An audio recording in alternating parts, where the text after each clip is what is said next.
Check the mic and make sure it sound right, boys. Alright, what's up? This your boy Kilo. I am here with Queen Zitty. That was take two. And this is Let's Talk About It right here on Save the Arts TV. And we got some topics we just gonna be throwing out there and just discussing it and just keeping it real. You know, that's what we do. So our first topic of the day is what? Let's talk about the ancestors. Okay. We're just gonna go ahead and dive deep. Alright, so how was it written? It said I will let you know precisely. alright. What would our ancestors want us to do, and are we doing it? That's a big question, y'all. What would our ancestors want us to do, and are we doing it? That's huge. That's huge. You know what? This wasn't even recording. Bam, now it's recording. There we go. So you can start off, answer that. Like, are you doing what you believe your ancestors want you to do? I'm gonna tell you something. I think a lot about death and transitioning because I find myself in conversations with people who either have recently experienced somebody who's transitioned or even are in a position of needing to transition or wanting to transition soon. I am fully convinced that once people get on the other side, you're able to see and understand things more. So when I think about ancestors, I feel like they want us to have a better understanding of how to do well out here than they did. Right. They want us to get that hidden knowledge that they might not have had, the clues and the hints that they might not have gotten. So I'm always like looking for hints, looking for clues about where it is that I'm supposed to go. And in that way, I feel like I am doing what my ancestors would want me to do because they would want me to be happy. That's true. That's true. You know, and that road to happiness, as you know, can be different. Do you think there's some hating ancestors that's sitting over there like, she got a Benz? I do actually. You think there's some haters? Yeah, I mean, because they're haters here, you know. Right? Ooh-wee, you right about that. Yeah, and I think that the spirit doesn't like change dramatically when you transition. I just think we might be able to see and understand more. So if you were hating on this side, chances you gonna hate on the other side? You're a dead hater. I'm not a dead Oh hater. man, that's crazy. But I think when it comes to like different jobs that we have today, you know, there was always somebody who gave their life so that black people can actually do that job. You know, it seems like every position we have, somebody fought for it, somebody died for it, somebody was oppressed, somebody went through it, you know, and somebody said, you know what? Y'all can do whatever y'all want to do to me. I'm still gonna be here. I'm going through it, and they went through it for us. You know, like in every field, when a doctor or a singer or an actress, there's always somebody who was right there in the middle of that oppression and racism and just being treated crazy. Yeah. So big salute to those ancestors that paved the way for all of us. Thank you. For real. I think sometimes. I think it's funny because we could talk about the ones that would be happy with what we're doing. Because I know there's definitely some that's unhappy. Yeah. With really? like we paved the way and this what y'all doing. You know what I mean? Like this what y'all doing. Yeah. Like. But then you wonder, like, do they regret having fought and given so much? Like, I did all that for y'all. Wow. You know what I'm saying? Right. You know, I think about that when I think about like Malcolm. And Martin. Like I should have just chilled. And I should have just been quiet and just let me chill. Yeah. Because was it worth it? You know what I mean? Was it worth it? I don't know. That's deep. That's something, boy. Yeah. I tell you, you know, when somebody passed away, like Nipsey Hussle, you have artists they'll do like artwork where they'll show Nipsey and Tupac. Yeah. And and I wonder if they can actually see those people when they get to the other side. I know. I think about it a lot. Yeah. But you know, in certain religions, they believe, like Islam, they don't believe that nobody during this time, like after, you know how in the Bible it talks about where it rained for 40 days and 40 nights. Right. And then that was a time where it's kind of like a rebirth of the earth. Yeah. But now they say until the day of judgment, none of those people that died since Noah has went to hell or heaven yet. They're in a holding place. Purgatory. Yeah, like they're sitting waiting And it says that the ones that actually did live life good, they ask God every day to end the earth so that judgment day can come and they can go to paradise. Wow. That's what I heard about. You know what I'm saying? I mean, need look. to go back and read that, because if that is true, what does that look like? Do they get to say, like, God, may I have permission to go visit Kilo in his dream? I need to tell him something. Or, like, I need to go hunt this. You know what I'm saying? Like, can they request to break through the veil to, like, get messages to us? Wow. You know? That's interesting. I don't know. But, I know one thing. When my boy died, he definitely came to me in my dream. For real? My grandmother came to me in my dream. And you, in that moment, you felt very specifically and directly like they were communicating with you. Absolutely, because they were, and sometimes it's deep because sometimes how they say you can see what you want to see. Yeah. Sometimes you like it's one movie that I love called what's the name of it? It's called What Dreams May Come. Oh. By Robert. I can't get. Is that the name. If You Build It, They Will Come? Is it that? Not that movie. Oh, that's no. Field of Dreams. Yeah, that's the baseball movie. Yeah. Okay. No, this was. It's like this dude.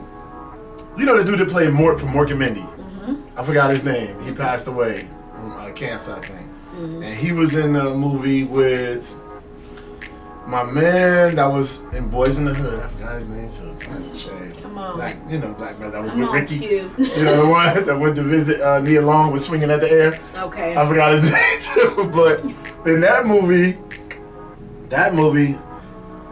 Robert lost his wife and she killed herself. Did he die first or did she die? I think he died. He died first in a car accident, but he can see his wife. His wife was a painter. She wound up killing herself because she was depressed that he was gone. Wow. And then, he was like, oh, my wife died? Okay, I'm waiting to see her. And it was like, nah, she killed herself, so she going someplace different. Oh. So he went all the way to hell to try to save his wife. Wait a minute. Wait, so how did he pass? I think it was a car accident. I think you did. I think it was something like that. I don't know, I gotta watch it again, but that's one of my favorite movies.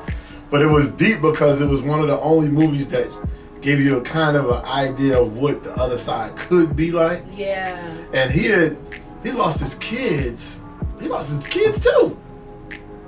Yeah, so his kids, I think his kids died first. Damn. In a car accident. Then he died. Then the wife killed herself. It was like crazy, and I remember one line where he said, he saw his best friend that died, but it really wasn't his best friend. It was his daughter. But his daughter said, you saw your best friend because that's who you wanted to see. Oh, wow. You get what I'm saying? Yeah. You didn't want to see me yet, so you didn't see me yet. Wow. It was deep. Oh, it was deep. And I was like, huh. So when you think about the dreams, like you just said, sometimes you might see somebody in your dream, and that might not even be them, but you want to see them. Yeah. And they come, that image comes to you and say, hey, go back, everything's okay, or whatever. And it gives you what you need. Well, so then how do you know the difference? How do you know? I don't think you do. Yeah, that's what I was about to say. Yeah, I don't think you do. It's deep. But I think the main thing is if you could pay attention to the signs and get whatever message you need to get. Yeah. That's all that matters, right? I guess. You know what I mean? That little walk. You know what I'm saying? But I'll tell you, have you ever been to, like we in Greensboro, North Carolina, for those who don't know. Shout out to G Vegas. But they have a lot. Wait, you call it G Vegas? I don't call it G Vegas. What? G Vegas?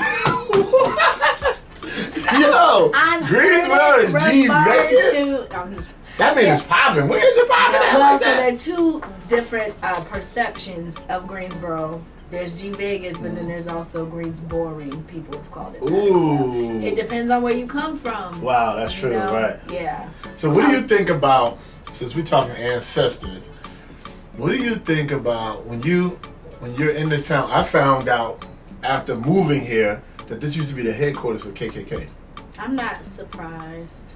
That's something, right? Yeah. So how do you, like in today's spirit, walk around in a city and like, yo, this city the bomb, this city whatever, when it has that type of history towards your ancestors?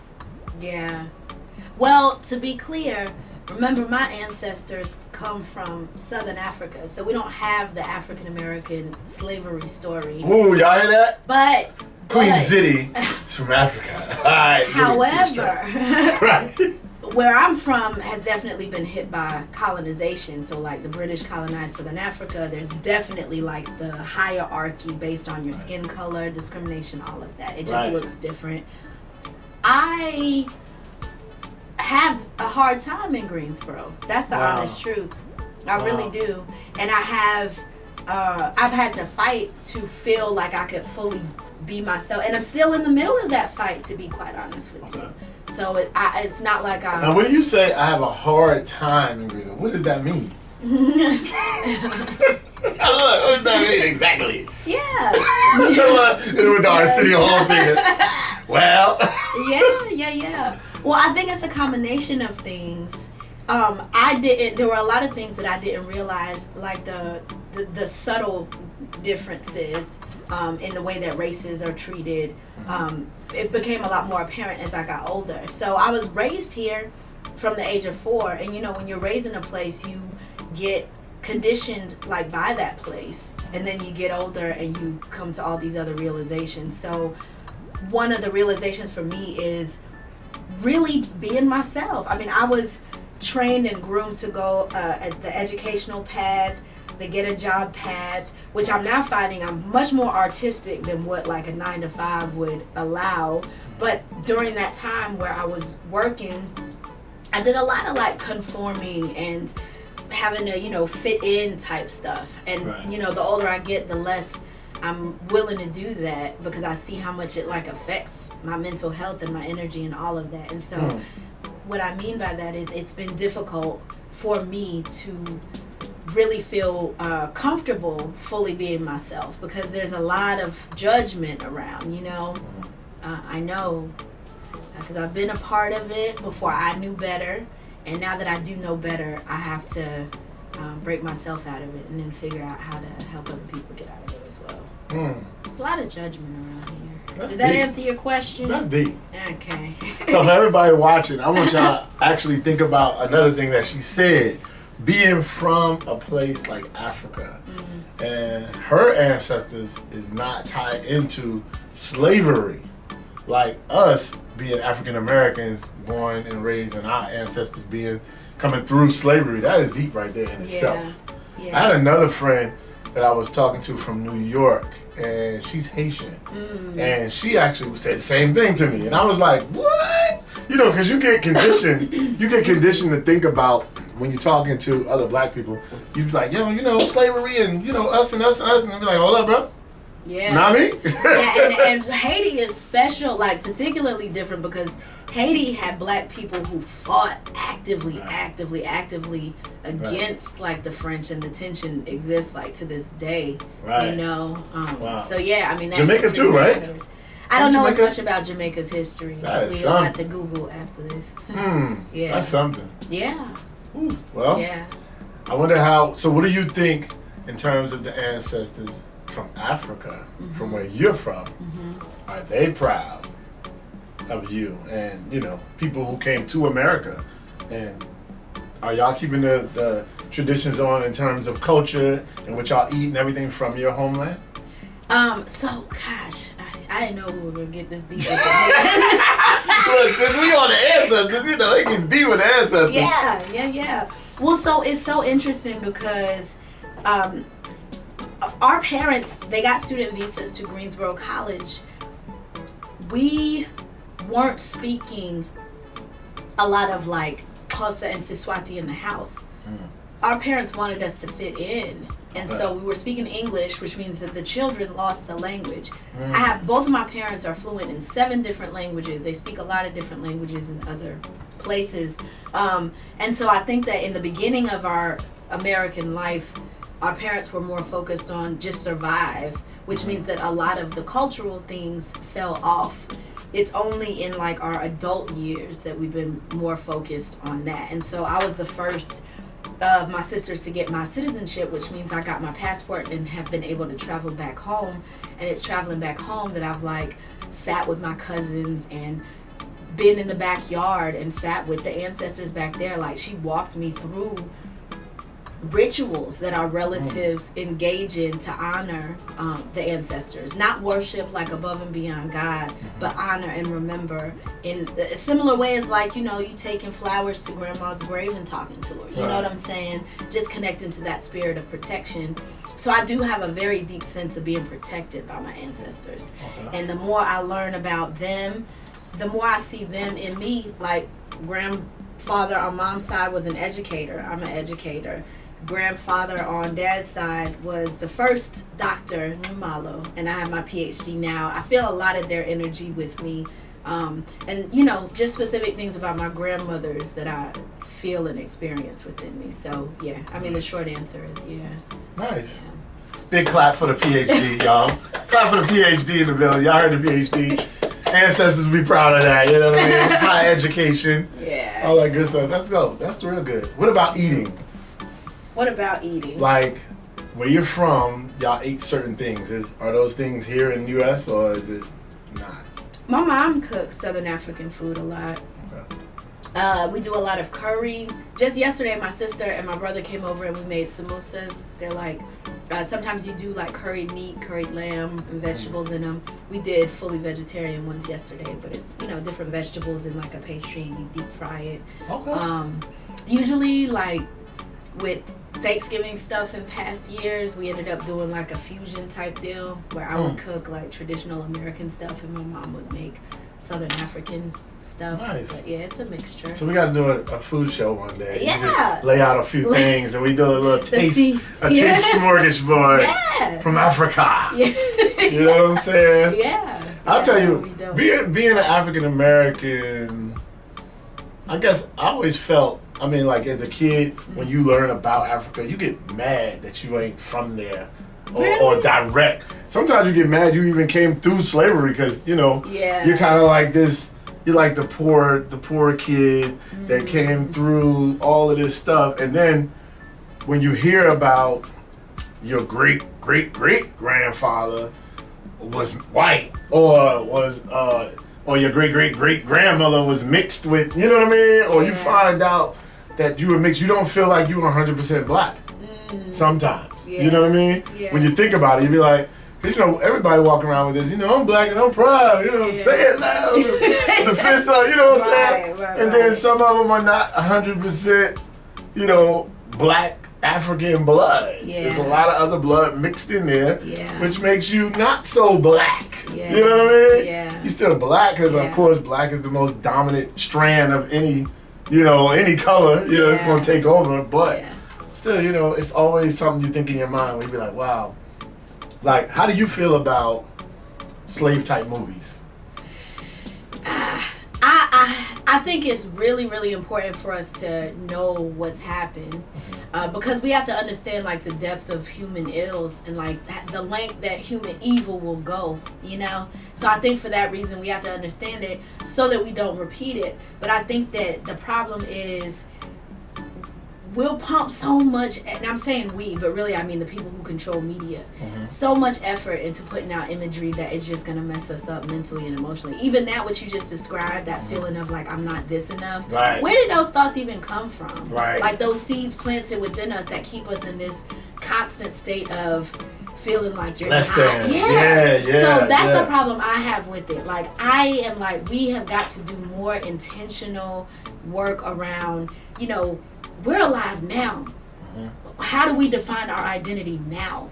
Regardless of what happened in the past, like, because I really feel like that's what our life here is about. Like, we're running the ball now. We take the lessons and stuff from people before, but we got to own it and put our stake in the ground and make our name here. So they're important, but I would love to see more about what to do and how to process that, because we're still, and I say we because like I said, I identify with African Americans.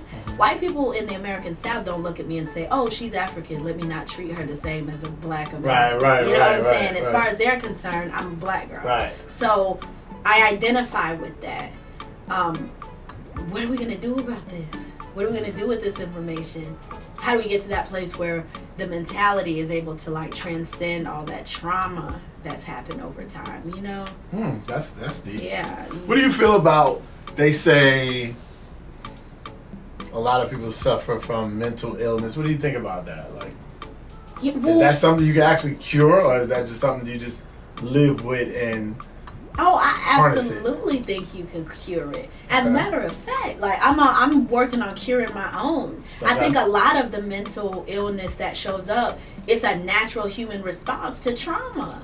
I mean, when something significant happens to us that causes us to like question our place in this world, who we are, our heart gets broken, that stuff, like, it changes you. It changes your DNA. It changes the levels of cortisol and testosterone in your blood. Like, we're affected by life and each other. That's right. And so if we can be affected negatively, we can certainly be affected positively. It's just, like I said, there isn't enough imagery and messaging and teaching about how to turn that ship around, you know? And that's part of, you know, my passion about getting the PhD is in leadership studies. But I gotta lead myself first. So as I figure out how to lead myself out of my own mental illness, right, you know, I want to be able to help lead other people out of that. We have to be able to heal from that. Otherwise, how depressing. Well, let me tell you what's so funny on how I deal with I guess you would say mental illness and information from the ghetto and all the ghetto lessons and seeing death and seeing so much stuff, right? Yeah. It's weird because I never say heal. I always say harness. Say more. Because to me, it's like, let's say if I'm a lion, right, and I'm from the jungle, I murdered to survive, to eat. You know, I'm lying. You know what I mean? Yeah. Now, at some point when a lion is eating, he might look at that dead carcass and say, wow, I just killed it. You know what I mean? Might feel bad. It might feel, you know what I mean? You never know what's actually going on in the lion's mind. Heart. Yeah, his heart and mind or whatever. but he has to stay strong to survive. So it's kind of like growing up in the hood. It's kind of like you've seen so many things that it made you sad. You've seen relationships where, you know, you had this drunk uncle hitting this woman all the time. You sat there as a little kid and you looked and you was just like, you know what I mean? And you saw stuff that made you just be like, wow, I'm sorry, that's sad. Such and such got hit by a car. Oh, they had a stolen car come through. Oh, this one just got killed by a cop. Oh, this one, and you see all of this kind of stuff. Yeah. And if somebody says, let me heal you, or let me try to work on it, it's kind of like, you can say all the things that'll make me cry, and I can cry, but I'll still never forget all the images and all the stuff. So I'll say, don't try to take all that away from me, because that's the thing that's making me me, all my experiences. But now if I can take all of those experiences and ball them up, that make something powerful, and then when I sit and talk to somebody, a young person, I can go, power. Yeah. You know what I mean? Yeah. Power. And then they'll feel it from you. They'll be like, whoa, this dude been through some stuff. Yeah. Or he know his stuff. The advice he gave me, he's seen this before. Yeah. Or he lived through it. He came through it. You know what I mean? So now it's like, even with music, with telling stories in films, we can put images and it's like we control this. All of this is a narrative we now control with the social media, with the film cameras, with the mics and the speakers, recording in songs. If we choose to control it, exactly, you control yours. Absolutely. Yeah. So now, all of that pain is still, it comes out. Yeah. But it's coming out in a way where it can help somebody else. Yeah. And it's coming out where every time I release something, it helps me. Yeah. So it's like therapeutic, but it never goes away. Yeah. You know, so it's kind of one of those things where it's like, if you get hit by a truck, you probably gonna have a limp forever. Yeah. But you still can walk. Yeah. You get what I'm saying? Yeah. You probably still can run. You know what I mean? Yeah. But when you go a little two-step, it's because of that accident. Yeah. So I don't know. Yeah. It's deep. Yeah, no, I dig that. I dig that. And I mean, with the healing part, I'm not into like, oh, I can heal you. I want us to tap into our ability to heal ourselves, you know? And to take, like you said, all that pain and transfer it into power. Even like with a scar, when I say healing, when the cut is healed, you can still see the scar, but you can touch it and it doesn't hurt the same way it did before. You see what I'm saying? And there are so many people who are in so much pain that they can't move. You know, when you're in extreme amounts of pain, you just have to sit there. You know what I'm saying? So that's where I want us to get, is where the scar might be there. Speaking of scars, okay. Did your tribe have any kind of scars? Yeah, Xhosa, Zulu, there's definitely some cutting that is involved in some of the more Did you get traditional. Any? I did not. Okay. Did your mom have any? No. No? Okay. No. Because I know some brothers. I actually got a friend of mine who has a car dealer, and he has these 3 stripes right there on his face. Yeah. From his tribe. And I said, what's that? And he said, this is from my tribe. And I was like, that's so cool. You know what I mean? I mean, you know, somebody will look and be like, you got 3 clears, 3 cuts. You know what I mean? But it's so cool to say, this is where I'm from. Yeah. You know what I mean? Yeah. But you know, that's why people are so into, well, not the only reason, but people are so into frats and branding and all this sort of stuff. And gangs. Because having something to belong to. Yep. And we belong to it. Even religions. Especially religion. That's right. It makes you move about the world in a particular kind of a way. That's right. To say I belong to this thing. That's right. Even certain jobs. Yeah. Like when you look at politics, how the politicians all hang with each other, or lawyers hang together, political doctors hang together. Yeah. Yeah, you're right. Yeah. That's deep. Yeah. Everybody want to belong to something. So what do you belong to? Some of everything. I belong to some of everything. Yeah. I really do. Yeah. I mean, I'm from Jersey. Yeah. I belong to hoods. You know what I mean? Jersey. I'm a Mason. I'm a Mason brother. Okay. I'm a Muslim. Okay. So I belong to Sunni I'm or a nation. You have Sunni. to, okay. I'm a Sunni Muslim. Okay. But I'm also a PK. Okay. So I'm a preacher's kid. Okay. Well, So, praise the you know, Lord. my mom's minister, stepdad minister, uncle's ministers. Yeah. So I belong to that society too. Yeah. You know what I mean? Yeah. And you know, I just feel like I just belong to a lot of groups because I'm using my human thing to the fullest. Yes. You know what I'm saying? Yeah. Yeah. You know, I belong to the arts, the world of the arts. Yeah. You know what I mean? Yeah. All of that. Everything arts is just cool to me. Yeah. So overall, are your ancestors proud of you? I'm gonna go with yes. I'm gonna go with yes too. Come on. And that's how we gonna close that one out. The ancestors are proud of us, y'all. Thank y'all. Alright, so we'll talk to y'all later, and that's this session. Peace. Say the Arts TV. Let's go.